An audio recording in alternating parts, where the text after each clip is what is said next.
Welcome back, Interior Sports fans. Joe Cook here on a Thursday evening with your local sports. And a special announcement today, a documentary about the Iron Dog race will be featured on the NBC Sports Network on March 31st. It's the first time the race will be shown to a national audience. It'll be produced by our sister station, KTUU. Also, Scott Davis will race this year.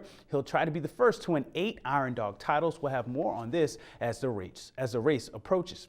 There's been a swift change in UAF skiing and cross-country program. Scott Jerome will no longer be a part of the program. This story coming from the Daily Newsmire today. Jerome has been placed on leave, and according to UAF Athletic Director Dr. Gary Gray, Jerome's contract will not be renewed. It expires on June 30th. Both parties were mum on the reason why Jerome is out, citing confidential personnel matters. After 10.5 seasons, Jerome was the longest tenured coach at UAF. In 2011, the women's cross-country team made their first NCAA championship meet. He's coached 17 All-Americans in skiing, including national champion Marius Karthauer in 2008 and Max Olix, who was a national runner-up just last season. Current assistant coach Christina Turman will serve as UAF's interim head coach. Despite that news, skiing competition continued at the U.S. National Cross Country Championships in Houghton, Michigan today. APU and West Valley product Becca Rohrabaugh finished 5th in the 20K Classic after taking silver in sprints on Tuesday. Nicole Baith led the Alaska women's team, finishing 36th. Reese Hahnemann was 6th for APU in the 30K Classic. Logan Hahnemann and Michael Fehrenbach finished 18th and 19th to pace the UAF men's team. West Valley's Max Donaldson placed 8th in the Junior 10K Classic. This evening, Lathrop tried to bounce back after a devastating loss last night in hockey. We'll talk about that in a bit. Lathrop hosting the Diamond Lynx at the Big Dipper for an early senior game. Lathrop honored their 7 seniors tonight. Senior Ryan Ebenall made some nice saves early on. He had 26 of them for Lathrop. But Tanner Rath, he outskates everyone and finds Cody Daring for the shorty. 8 seconds left in the first period to give Diamond a 1-0 lead. The Lynx scored on a late power play in the second. This time, Wraith gets to tap in and go off the bar for the score. 2-0 Diamond going into the third. Diamond gets 2 more in the third period, and the Lynx shut out Lathrop 4-0, spoiling their senior night. Chris Gardeline made 20 saves to get the shutout for Diamond. And now Wednesday night was the Dog Bowl on ice. West Valley and Lathrop in the first Mid-Alaska Conference matchup between the rivals this season. It was all West Valley in this one. They outshot Lathrop 40-12, and they blow out the Mutes 8-1. The Pack is 4-5 overall and 1-0 in the MAC. Stasi Skorowski had a nice line of 2 goals and 2 helpers. Trent Wood also added 2 goals.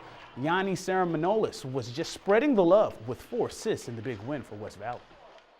Then in the second period, we came out even harder than the first, and then it just hit it. 6 goals. It was really nice. After that, I mean, everybody was just ready to keep going, and we just wanted a good win, get a little motivated for the game tomorrow against West.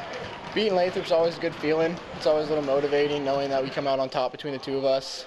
A little bit of bragging rights. I mean, I got a couple friends on that team, so it's pretty fun, but it's always good competition between the 2 schools for hockey. Now high school basketball highlights from Wednesday night at Lathrop High School. The Malamutes and Ketchikan Kings going at it on Joe T. Court. Lathrop hasn't played since December 13th. Sophomore guard Jaden Whiteside, he set the tone for Lathrop, hitting the 3. He was telling the guys, you can't guard me, bro. He finished with 16 points, 7 in that first period, but K-High answered with an 8-1 run to gain a 20-14 lead in the second quarter.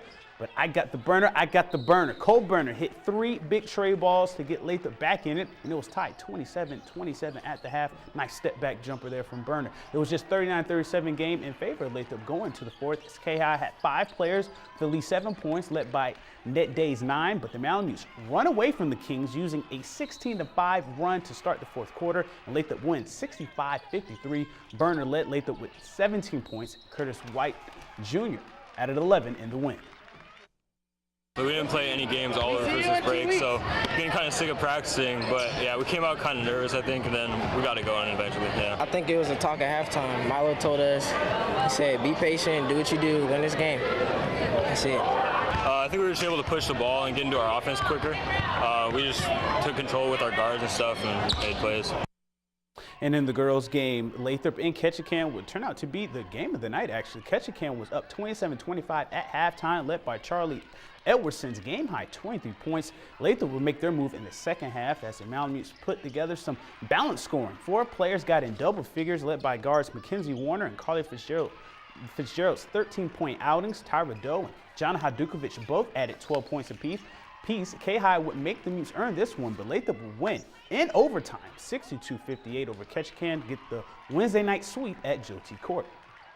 And this score just coming in today, the Lathrop boys would fall to Bartlett in the Diamond Prep Alaska shootout in the opener, 80-76. It's Lathrop's first loss of the season. But that's it for sports. Mike Schultz is next with your full weather forecast, and we'll catch you next time.